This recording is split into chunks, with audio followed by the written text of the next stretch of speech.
నమస్కారం, DTV news కి స్వాగతం. హెడ్లైన్ చూద్దాం.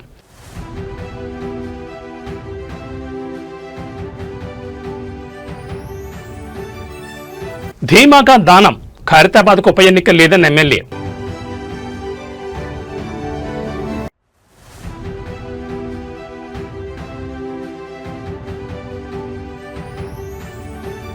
శాంతియుత బాటలో తెలంగాణ, 2 ఏళ్లలో 721 మంది మావోయిస్టుల లొంగిబాటు.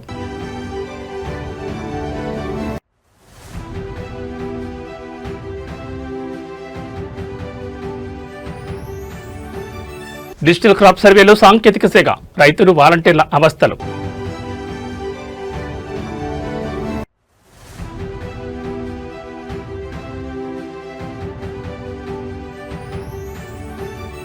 ప్రపంచ కప్ వీక్షణలో ఆల్ టైమ్ రికార్డ్, డిజిటల్ తెరలపై భారత్ సునామీ. ఇక డీటెయిల్స్ చూస్తే తెలంగాణ రాజకీయాల్లో ఇప్పుడు అందరి కళ్ళు స్పీకర్ కోర్టుపైనే ఉన్నాయి. ముఖ్యంగా ఫిరాయింపు ఎమ్మెల్యేల అనర్హత పిటిషన్లపై తీర్పు ఎప్పుడెప్పుడు వస్తుందా అని అటు రాజకీయ వర్గాలు ఇటు సామాన్య ప్రజలు ఆసక్తిగా గమనిస్తున్నారు. ఈ తరుణంలో ఖైరతాబాద్ ఎమ్మెల్యే దానం నాగేందర్ చేసిన వ్యాఖ్యలు ఇప్పుడు హాట్ టాపిక్ గా మారాయి. తనపై ఉన్న అనర్హత పిటిషన్ ఖచ్చితంగా కొట్టేస్తారని, ఉప ఎన్నికొచ్చే ప్రసక్తే లేదని దానం తన సన్నిహితుల వద్ద ధీమా వ్యక్తం చేసినట్టు తెలుస్తోంది. బీఆర్ఎస్ నుంచి గెలిచి కాంగ్రెస్ లో చేరిన దానం నాగేందర్ పై అనర్హత వేటు తప్పదని ప్రతిపక్షాలు భావిస్తుంటే దానం మాత్రం అందుకు భిన్నంగా స్పందిస్తున్నారు. స్పీకర్ కోర్టులో తీర్పు తనకు అనుకూలంగానే వస్తుందని ఆయన నమ్ముతున్నారు. ప్రధానంగా బీఆర్ఎస్ వేసిన పిటిషన్లోని లోపాలను ఆయన తరపు న్యాయవాదులు ఎత్తి చూపుతున్నారు. బీఆర్ఎస్ ఫిర్యాదు చేసే నాటికి దానం ఎంపీగా పోటీ చేయలేదు. పార్టీ వ్యతిరేక కార్యకలాపాల కింద బీఆర్ఎస్ ఆయనకు ఎలాంటి నోటీసులు ఇవ్వలేదు. ఆయన్ని పార్టీ నుంచి సస్పెండ్ చేయకపోవడం కూడా ఆయనకు కలిసొచ్చే అంశంగా కనిపిస్తోంది. కేవలం దానం మాత్రమే కాదు, స్టేషన్ గన్పూర్ ఎమ్మెల్యే కడియం శ్రీహరి విషయంలోనూ ఇదే తరహా క్లీన్ చిట్ వచ్చే అవకాశం ఉందని రాజకీయ వర్గాల్లో ప్రచారం జరుగుతోంది. ఇప్పటికే 8 మంది ఎమ్మెల్యేల పిటిషన్లను స్పీకర్ కొట్టివేసిన నేపథ్యంలో ఇప్పుడు దానం కడియంల విషయంలో కూడా అదే రిపీట్ అవుతుందన్నది చర్చనీయాంశంగా మారింది. అయితే ఈ వ్యవహారంపై బీజేపీ, బీఆర్ఎస్ ఊరుకుని వెళ్లలేవు. ఒకవేళ స్పీకర్ కనుక పిటిషన్ను కొట్టివేస్తే న్యాయ పోరాటం చేస్తామని ప్రతిపక్షాలు హెచ్చరిస్తున్నాయి. దానికి కూడా తాను సిద్ధమేనని, నేరుగా జనరల్ ఎన్నికలకే వెళ్తామని దానం నాగేందర్ స్పష్టం చేస్తున్నారు. మరి స్పీకర్ గడ్డం ప్రసాద్ కుమార్ తన నిర్ణయాన్ని ఎప్పుడు వెలువరిస్తారు? హైకోర్టు ఆదేశాల ప్రకారం నిర్ణీత గడువులోగా ఎలాంటి తీర్పు వస్తుంది అనేది వేచి చూడాలి. మన సంస్కృతి, మన సాంప్రదాయాన్ని కాపాడే బాధ్యత మనందరిపైన ఉంది. కాబట్టి సంక్రాంతి వేడుకలు నెక్లెస్ రోడ్ లో అంబేద్కర్ గారి స్టాచ్యూ పక్కన ముఖ్యమంత్రి గారి చేతుల మీదుగా, దానికి మేము డిప్యూటీ సీఎం గారిని, మన ఇన్ఛార్జ్ మినిస్టర్ గారిని, కల్చరల్ మినిస్టర్ గారిని, మరి అందరినీ కూడా మేము ఆహ్వానించడం జరిగింది. ఈ వేడుకలు చాలా ఘనంగా, ఏదైతే మన సంక్రాంతి వేడుకలు ఎలా జరుగుతాయో అన్ని మొత్తం రాష్ట్ర వ్యాప్తంగా మన ఎక్కడెక్కడ మన తెలుగు వారు ఉంటారు, అదే రీతిలో ముగ్గుల పోటీలు కానీ, పతంగులు ఎగరేసేటువంటి కార్యక్రమం, ముగ్గుల పోటీలు మాకు 12 తారీఖు పెట్టాము. అదే రోజు డిస్ట్రిబ్యూషన్ ఉంటుంది. 12, 13 ఇంకా డిసైడ్ చేయలేదు, చెప్తారు, పేపర్లో ఇస్తారు. దాని తర్వాత 14 తారీఖు నాడు ముఖ్యమంత్రి గారు వచ్చి సంక్రాంతి వేడుకల్లో పాలు పంచుకుంటారు. వారితో పాటు కేబినెట్ సహచరులు వస్తారు. అందరు కూడా పెద్ద సంఖ్యలో పతంగులు ఎగిరేయడానికి ఆ శక్తి ఉన్నవారు వచ్చి ఎగిరేసుకోవచ్చు. తెలంగాణలో తుపాకీ గర్జనలు తగ్గి జనజీవన స్రవంతిలో వెలుగులు నిండుతున్నాయి. ఒకప్పుడు ఉద్యమాలకు ఊపిరిపోసిన నేలపై ఇప్పుడు మావోయిస్టుల ఉనికి నామమాత్రంగా మారుతోంది. తెలంగాణను మావోయిస్టు రహిత రాష్ట్రంగా ప్రకటించుకునేందుకు అడుగు దూరంలో ఉన్నామన్న సంకేతాలు స్పష్టంగా కనిపిస్తున్నాయి. గత 2 ఏళ్లలో ఏకంగా 721 మంది మావోయిస్టులు లొంగిపోవడం ఇప్పుడు దేశవ్యాప్తంగా చర్చనీయాంశంగా మారింది. లొంగిపోయిన వారికి పారదర్శకమైన పునరావాస పద్ధతులు అమలు చేయడం, క్షేత్రస్థాయిలో మావోయిస్టుల కుటుంబ సభ్యులతో సమన్వయం చేసుకుంటూ వారిని జనజీవన స్రవంతిలోకి తీసుకురావడం, ఎక్కడా ఆర్భాటం లేకుండా శాంతియుత మార్గంలో మావోయిస్టుల ప్రాబల్యం తగ్గించడం, కేవలం 2 ఏళ్లలో 721 మంది లొంగిపోవడం అంటే అది పోలీసు యంత్రాంగంపై పెరిగిన నమ్మకానికి నిదర్శనం. డీజీపీ శివధర్రెడ్డి అనుసరిస్తున్న ఈ సైలెంట్ స్ట్రాటజీ ఇప్పుడు శాంతియుత తెలంగాణ స్వప్నాన్ని సాకారం చేస్తోంది. మావోయిస్టుల కుటుంబ సభ్యులు సైతం పోలీసుల చొరవను వేణోళ్ల కొనియాడుతున్నారు. ఏది ఏమైనా అభివృద్ధి పదంలో దూసుకుపోతున్న తెలంగాణకు ఈ శాంతియుత వాతావరణం మరింత బలాన్నిస్తుంది. ఒకప్పుడు అడవి బాట పట్టిన వారు ఇప్పుడు సమాజంలో కలిసిపోతుండడం శుభపరిణామం. డీజీపీ శివధర్రెడ్డి నాయకత్వంలో తెలంగాణ త్వరలోనే పూర్తిస్థాయి మావోయిస్టు రహిత రాష్ట్రంగా అవతరించబోతోంది.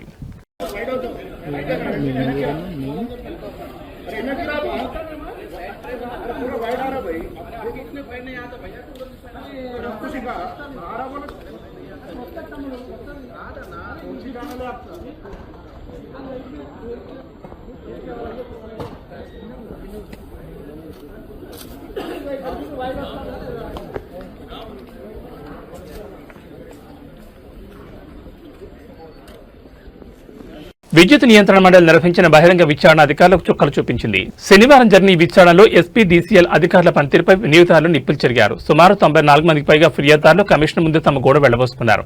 రైతుల సమస్యల గురించి సోలార్ ఉత్పత్తిదారుల ఇబ్బందుల వరకు క్షేత్రస్థాయిలో తాము ఎదుర్కొంటున్న నరకాన్ని ఈఆర్సీ దృష్టికి తీసుకెళ్లారు. ఏళ్ల తరబడి వేచి చూడాల్సిందేనా అంటూ రైతులు అధికారులను నిలదీసిన తీరు విచారణలో హైలైట్ గా నిలిచింది. సంగారెడ్డి, సిద్దిపేట, వికారాబాద్ జిల్లాలకు చెందిన రైతులు తమ గోడను వినిపించారు.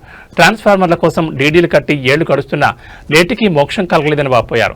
క్షేత్రస్థాయి సిబ్బంది ఉద్దేశపూర్వకంగానే ఇబ్బందులు గురిచేస్తున్నారని ఆరోపించారు. దీనిపై స్పందించిన కమిషన్ వెంటనే ట్రాన్స్ఫార్మర్లు మంజూరు చేయాలని అధికారులను ఆదేశించింది. సోలార్ నెట్ బిల్డింగ్ విధానంలో మార్పులు చేసి ఉత్పత్తిదారులను ఇబ్బంది పెడుతుండటంపై ఈఆర్సీ తీవ్ర ఆగ్రహం వ్యక్తం చేసింది. నిబంధనలను ఎలా మారుస్తారని అధికారులను నిలదీయడమే కాకుండా సోలార్ ఉత్పత్తిదారులను ప్రోత్సహించాలని స్పష్టం చేసింది. లీడ్ అన్లాక్ విధానంతో సామాన్యులకు విద్యుత్ బిల్లులు తడిసి మోపడవుతున్నాయని ఫిర్యాదులు వెలువెత్తాయి. డబుల్, ట్రిపుల్ బిల్లులపై నిపుణుల కమిటీతో అధ్యయనం చేయించాలని వినియోగదారులు కోరగా ఈఆర్సీ ఇందుకు సానుకూలంగా స్పందించింది. మొత్తానికి విద్యుత్ అధికారుల నిర్లక్ష్యంపై ఈఆర్సీ విచారణ ఒక వేదికైంది. ప్రజల నుంచి వచ్చిన ఫిర్యాదులపై కమిషన్ సీరియస్ కావడంతో క్షేత్రస్థాయిలో మార్పు వస్తుందని వినియోగదారులు ఆశిస్తున్నారు. మరి ఈ ఆదేశాల తర్వాత అధికారుల తీరులో మార్పు వస్తుందో లేదో చూడాలి.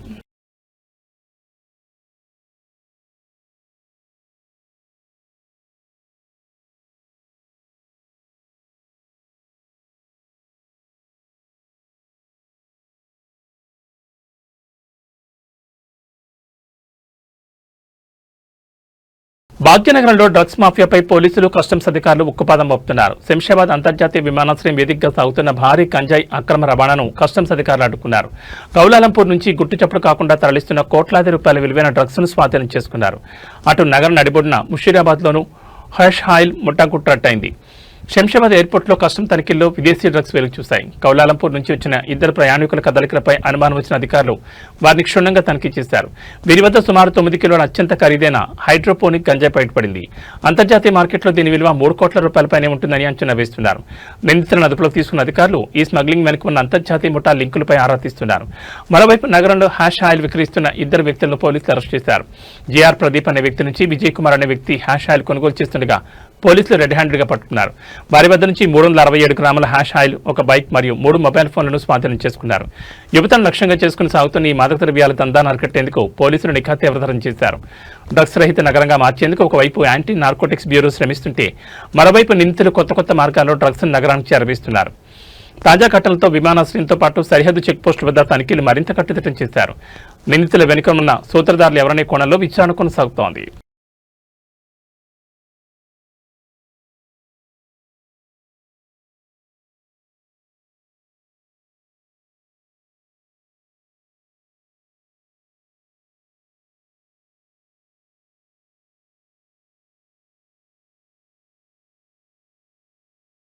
రాష్ట్ర వ్యాప్తంగా సాగు వివరాల సేకరణ కోసం ప్రభుత్వం ప్రతిష్టాత్మకంగా చేపట్టిన పంటల డిజిటల్ సర్వే ఇప్పుడు సాగుతున్న తీరు చర్చనీయాంశంగా మారింది.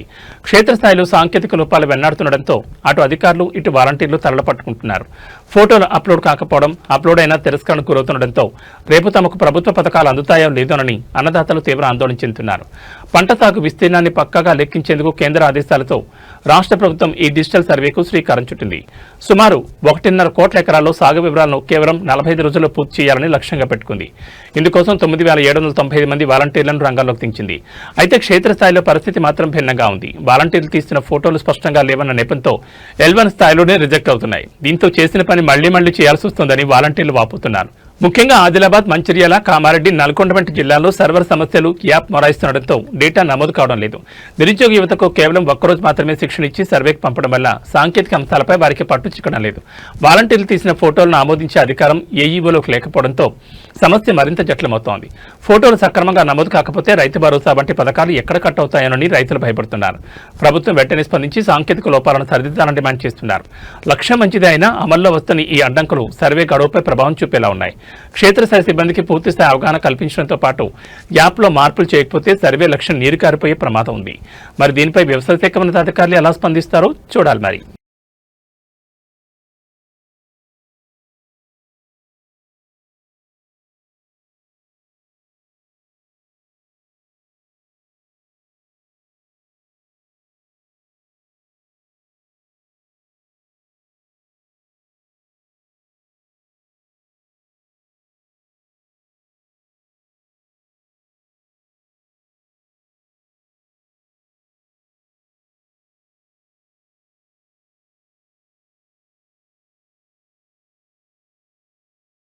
రాయలసీమ రాజకీయాలకు గుండెకాయ లాంటి రాజంపేట నియోజకవర్గంలో ఇప్పుడు అసలైన రాజకీయం మొదలైంది. ప్రత్యర్థులతో పోరాటం కంటే సొంత గూట్లోనే సాగుతున్న వార్ ఇప్పుడు హాట్ టాపిక్ గా మారింది.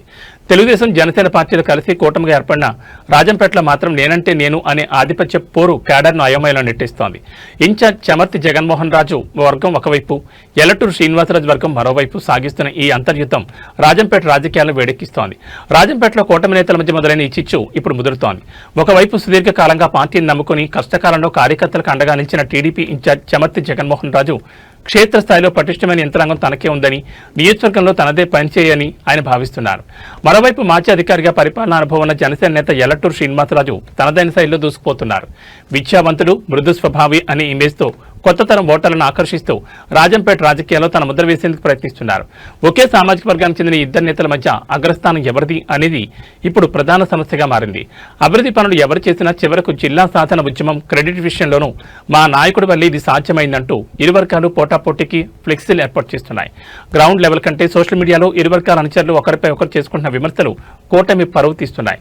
కూటమి ధర్మం ప్రకారం కలిసి వెళ్లాల్సిన నేతలు ఇలా జగన్మోహన్ రాజు వర్గం, శ్రీనివాసరాజు వర్గంగా విడిపోవడం రాబోయే స్థానిక సంస్థల ఎన్నికలపై ప్రభావం చూపుతుందనే ఆందోళన కార్యకర్తల్లో వ్యక్తమవుతోంది. ఈ ఆధిపత్య పోరు ఇలాగే కొనసాగితే అది ప్రత్యర్థి పార్టీలకు వరంగా మారే ప్రమాదం ఉందని రాజకీయ విశ్లేషకులు హెచ్చరిస్తున్నారు. మరి ఈ ఇద్దరు రాజుల మధ్య ఉన్న విభేదాలను అధిష్టానం చక్కదిద్దుతుందా, లేక ఈ అంతర్యుద్ధం రాజంపేటలో కూటమి కోటను బీటలు వారుస్తుందా అన్నది వేచి చూడాలి.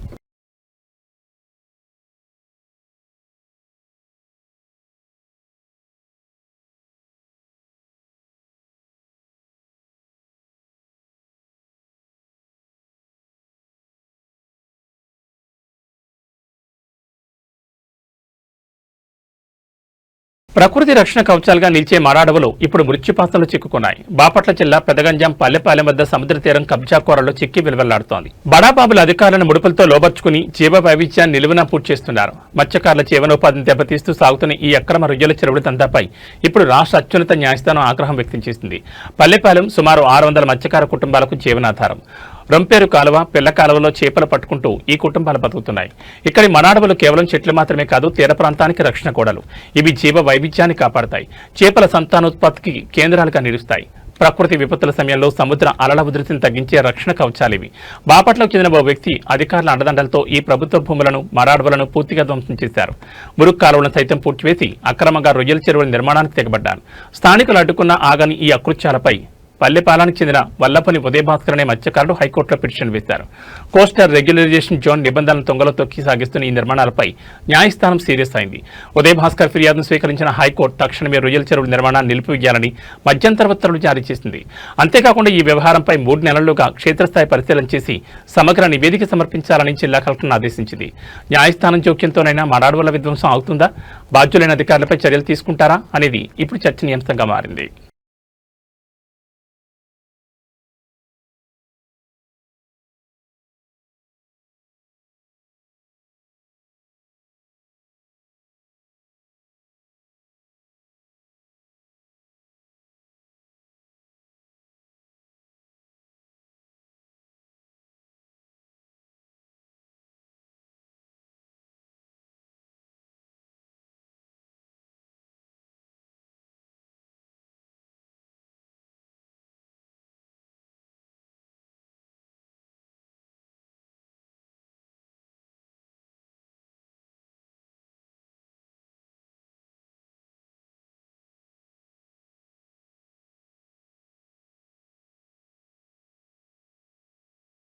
ఆంధ్రప్రదేశ్ రాజకీయాల్లో అన్నాచెల్లెళ్ల మధ్య పోరు మరోసారి బహిర్గతమైంది. వైసీపీ అధినేత జగన్ లక్ష్యంగా ఏపీ కాంగ్రెస్ చీఫ్ షర్మిల విమర్శనాస్త్రాలు సంధించారు. తూర్పుగోదావరి జిల్లాలో నిర్వహించిన ఉపాధి హామీ పరిరక్షణ యాత్రలో ఆమె జగన్ 5 ఏళ్ల పాలనను చీల్చెండారారు. మద్యపాన నిషేధం నుంచి ప్రత్యేక హోదా వరకు ప్రతి అంశంలోనూ జగన్ రాష్ట్రానికి అన్యాయం చేస్తారని మండిపడ్డారు. దేవరపల్లి మండలం దుద్దుకూరు వేదికగా షర్మిల జగన్ ప్రభుత్వంపై తీవ్రస్థాయిలో విరుచుకుపడ్డారు. ముఖ్యంగా రాష్ట్రంలో పెరిగిన డ్రగ్స్, లిక్కర్ మాఫియాలపై ఆమె నిప్పులు చెరిగారు. జగన్ హయాంలో నాసిరక మద్యంతో ప్రజల ఆరోగ్యాన్ని పాడు చేసి ఆదాయాన్ని కొలగొట్టారని విమర్శించారు. రాష్ట్రంలోకి కంటైనర్ల కొద్దీ మాదక ద్రవ్యాలు రావడానికి గత ప్రభుత్వమే కారణమని ఆరోపించారు. మోదీ కాలర్ పట్టుకుంటానని చెప్పిన జగన్ అధికారంలోకి వచ్చాక బీజేపీకి సాగిలపడ్డారని, 3 రాజధానుల పేరుతో రాష్ట్రానికి రాజధాని లేకుండా చేశారని ఘాటుగా విమర్శించారు. పోలవరం ప్రాజెక్టును కూడా నిర్వీర్యం చేశారని మండిపడ్డారు. ఇదే సభలో కాంగ్రెస్ మహిళా అధ్యక్షురాలు అమర్ జహబక్ మాట్లాడుతూ సొంత తల్లికి చెల్లికి న్యాయం చేయలేని వ్యక్తి రాష్ట్రానికి ఎలా మేలు చేస్తారంటూ వ్యక్తిగత అంశాలను ప్రస్తావించి జగన్ నిరకాటంలో నెట్టే ప్రయత్నం చేశారు. మొత్తానికి షర్మిల యాత్రలో జగన్ వైఫల్యాలే ప్రధాన ఎజెండాగా కనిపిస్తున్నాయి. అటు ప్రభుత్వ విధానాలను ఇటు కుటుంబ వ్యవహారాలను ప్రస్తావిస్తూ ఆమె చేస్తున్న విమర్శలు రాజకీయంగా ప్రకంపనలు సృష్టిస్తున్నాయి. మరి షర్మిల వ్యాఖ్యలపై వైసీపీ వర్గాల నుంచి ఎలా స్పందిస్తాయో చూడాలి.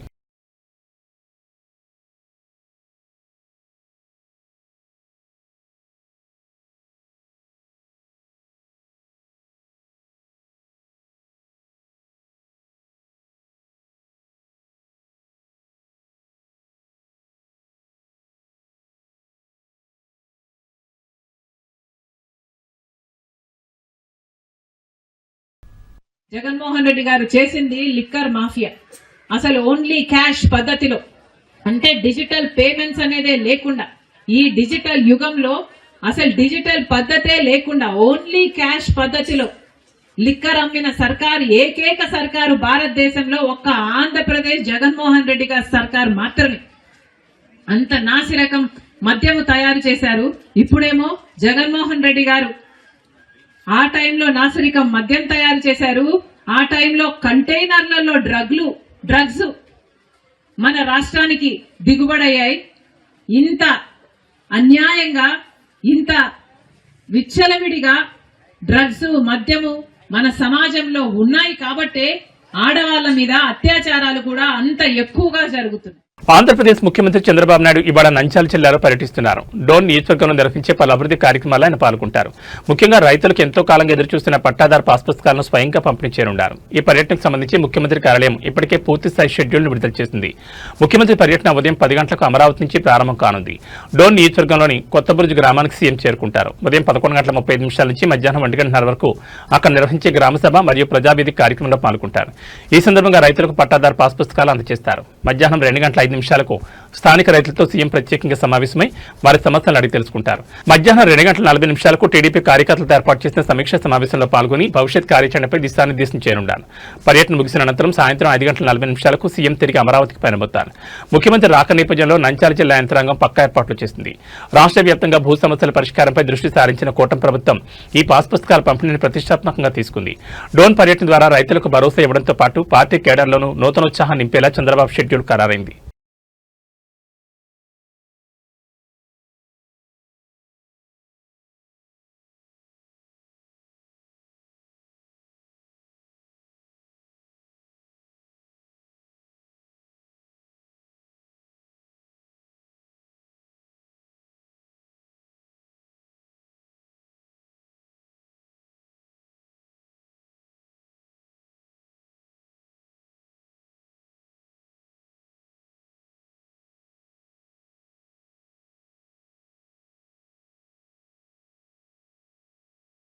ఆంధ్రప్రదేశ్లో వైద్య సేవలను మరింత వేగవంతం చేసేందుకు కూటమి ప్రభుత్వం ఆర్టిఫిషియల్ ఇంటెలిజెన్స్ ఏఐ సాంకేతికతను అందిపుచ్చుకుంటోంది.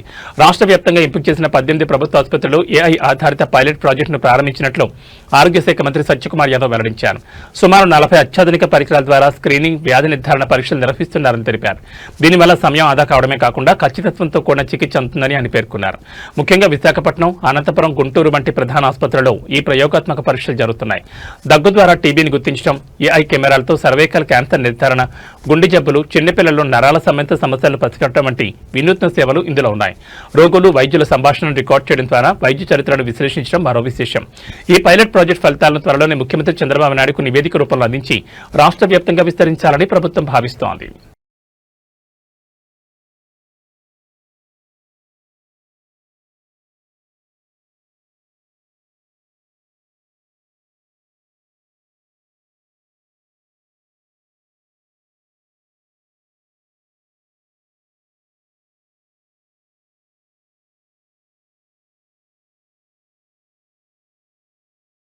Wireless device, that's an advantage. Another thing is it's portable. The third important thing is it is tracings also can interpret and take necessary action. So this Bharat మరోసారి విశ్వ విజేతగా నిలిచింది. సొంత గడ్డపై టీమిండియా టీ20 ప్రపంచ కప్ను ముద్దాడి చరిత్ర సృష్టించింది. అయితే ఈ విజయం కేవలం మైదానానికే పరిమితం కాలేదు. డిజిటల్ స్క్రీన్లపై కూడా సునామీ సృష్టించింది. స్ట్రీమింగ్ ప్లాట్ఫామ్ జియో హాట్స్టార్లో గతంలో ఎన్నడూ లేని విధంగా వ్యూవర్షిప్ రికార్డులు బద్దలయ్యాయి. ఏకంగా 100 కోట్ల మంది భారత్ గెలుపును లైవ్లో వీక్షించి సరికొత్త చరిత్రను లిఖించారు. నిన్న జరిగిన ఉత్కంఠభరిత ఫైనల్లో న్యూజిలాండ్ను 96 పరుగుల తేడాతో మట్టుకరిపించిన భారత్ మూడోసారి టీ20 టైటిల్ను కైవసం చేసుకుంది. ఈ మ్యాచ్ సాక్షిగా జియో హాట్స్టార్లో సరికొత్త రికార్డులు నమోదయ్యాయి. న్యూజిలాండ్ చివరి వికెట్ పడే సమయానికి ఏకకాలంలో 74.5 కోట్ల మంది మ్యాచ్ను వీక్షించారు. ఇది 2023 వన్డే ప్రపంచ కప్ ఫైనల్ రికార్డులను ఎంతో దూరంలో నెట్టేసింది. మ్యాచ్ ప్రారంభంలో రిక్కీ మార్టిన్ షోకి 2.1 కోట్లుంటే ఇన్నింగ్స్ బ్రేక్ సమయానికి 44.3 కోట్లకు చేరింది. పోస్ట్ మ్యాచ్ ప్రెజెంటేషన్ సమయానికి వీక్షకుల సంఖ్య అక్షరాల 82.1 కోట్ల పెరగడం విశేషం. సొంత గడ్డపై ప్రపంచ కప్ నెగ్గిన ఏకైక జట్టుగా భారత్ రికార్డు సృష్టించడమే కాకుండా ఓటీటీ వీక్షణలో ప్రపంచంలోని అత్యధికంగా వీక్షించబడిన క్రీడా ఈవెంట్గా ఈ ఫైనల్ నిలిచింది. మొత్తానికి రోహిత్ సేన మైదానంలో పరుగుల వర్షం కురిపిస్తే అభిమానులు డిజిటల్ తెరల వైపు వ్యూవర్షిప్ వర్షం కురిపించారు. టీమిండియా సాధించిన ఈ చారిత్రాత్మక విజయం అటు క్రికెట్ చరిత్రలో ఇటు టెక్నాలజీ ప్రపంచంలో చిరస్థాయిగా నిలిచిపోతుంది. Once again congratulations team India. గత కొన్ని రోజులుగా ఐటీ వర్గాల్లో కలకలం రేపుతున్న టెక్ మహేంద్ర లే ఆఫ్స్ వార్తలకు ఎట్టకేలకు తెరపడింది. తమ సంస్థలో వేల సంఖ్యలో ఉద్యోగాల కోత ఉండబోతోందంటూ వస్తున్న వార్తలను యాజమాన్యం తీవ్రంగా ఖండించింది. 30,000 మందిని తొలగిస్తున్నారంటూ జరుగుతున్న ప్రచారంలో ఏమాత్రం నిజం లేదని సోమవారం అధికారికంగా స్పష్టం చేసింది. ఈ మేరకు స్టాక్ ఎక్స్చేంజీలకు క్లారిటీ ఇస్తూ ప్రకటన విడుదల చేసింది. ముఖ్యంగా ఎక్స్ వంటి సోషల్ మీడియా వేదికల్లో టెక్ మహేంద్రలో భారీ తొలగింపులు జరగబోతున్నాయని వైరల్ అయిన వార్తలపై కంపెనీ ఘాటుగా స్పందించింది. మార్కెట్లో అనవసరపు ఊహాగానాలు నెలకొనడంతో కంపెనీ నిర్ణయం తీసుకుంది. 30,000 మంది ఉద్యోగులను తొలగించే ప్రణాళిక ఏదీ పరిశీలనలో లేదని స్పష్టం చేసింది.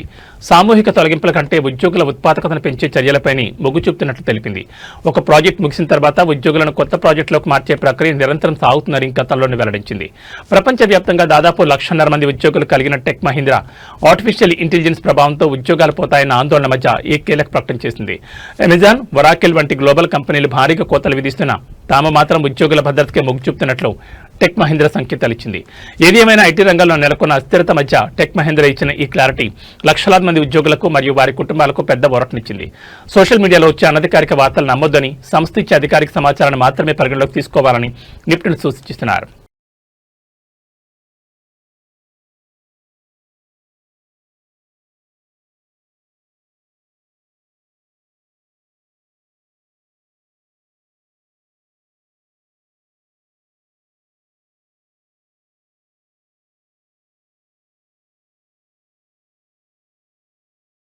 South India star heroine Trisha మరోసారి వార్తల్లో నిలిచారు. ఈసారి సినిమా షూటింగ్లతో కాదు, సోషల్ మీడియా వేదికగా ఆమె ఇచ్చిన ఒక పవర్ఫుల్ కౌంటర్తో కోలీవుడ్ వర్గాల్లో హీట్ పెంచారు. ఎవరి పేరు ఎత్తకుండానే తనపై అనుచిత వ్యాఖ్యలు చేసిన ఒక ప్రముఖ దర్శకుడికి త్రిష గట్టిగానే బుద్ధి చెప్పారు.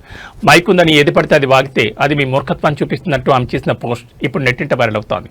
ఈ వివాదానికి బీజం పడింది ఒక అవార్డుల వేడుకలో. దర్శకుడు ఆర్ పార్థిబన్ అక్కడ త్రిష ఫోటోను చూపిస్తూ ఈ కుందవైని కొద్ది రోజులు ఇంట్లోనే ఉంచాలి, బయటకు రానివ్వకూడదంటూ కామెంట్ చేశారు. ఈ వ్యాఖ్యలపై త్రిష ఇప్పుడు నిప్పులు చెరిగారు. చేతిలో మైకు ఉన్నంత మాత్రాన ఎవరూ తెలివైన వాళ్ళు అయిపోరని, అలాంటి మాటల్లో హాస్యం ఉండదని త్రిష మండిపడ్డారు. అసభ్యకర పదజాలం వాడడం వల్ల అవతలి వ్యక్తి కంటే మాట్లాడే వారి విజ్ఞత, సంస్కారమే బయటపడుతుందని ఘాటుగా స్పందించారు. తన ప్రమేయం లేకుండా చివరి నిమిషంలో తన పేరుని ఈవెంట్లో చేర్చడంపై కూడా ఆమె అసహనం వ్యక్తం చేశారు. ఇటీవల దళపతి విజయ్తో కలిసి త్రిష ఒక వెడ్డింగ్ రిసెప్షన్కు హాజరయ్యారు. విజయ్ వ్యక్తిగత జీవితంపై పుకార్లు వస్తున్న తరుణంలో వీళ్ళిద్దరు జంటగా కనిపించడం, ఫోటోలకు ఫోజులివ్వడం హాట్ టాపిక్ గా మారింది. ఈ సంఘటన తర్వాతే పార్థిబన్ బయటకు రానివ్వకూడదు అంటూ కామెంట్ చేయడం గమనార్హం. ఈ నేపథ్యంలోనే త్రిష ఇప్పుడు అంత ఘాటుగా స్పందించినట్లు సినీ విశ్లేషకులు భావిస్తున్నారు. సాధారణంగా వివాదాలకు దూరంగా ఉండే త్రిష ఈ స్థాయిలో రియాక్ట్ అవ్వడం కోలీవుడ్ లో చర్చనీయాంశమైంది. ఒక సీనియర్ దర్శకుడు అయ్యుండి ఒక నటి వ్యక్తిగత స్వేచ్ఛను ఉద్దేశించి అలా మాట్లాడడం ఎంతవరకు సమంజసం అనే చర్చ కూడా నడుస్తోంది. మరి త్రిష కౌంటర్ కు పార్థిబన్ మళ్లీ స్పందిస్తారా, లేక ఈ వివాదం ఇక్కడితో సద్దుమణుగుతుందా అనేది చూడాలి.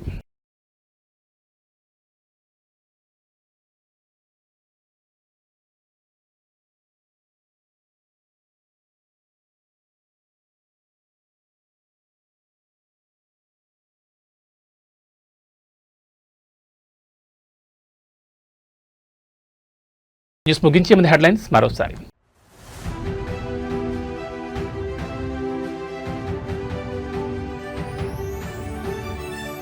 ధీమాగా దానం, ఖైరతాబాద్కు ఉప ఎన్నిక లేదని ఎమ్మెల్యే.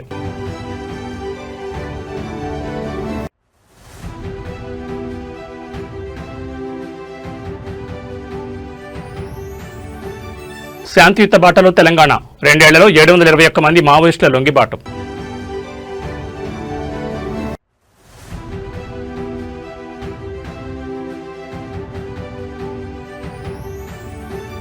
డిజిటల్ క్రాప్ సర్వేలో సాంకేతిక సేగ, రైతులు వాలంటీర్ల అవస్థలు.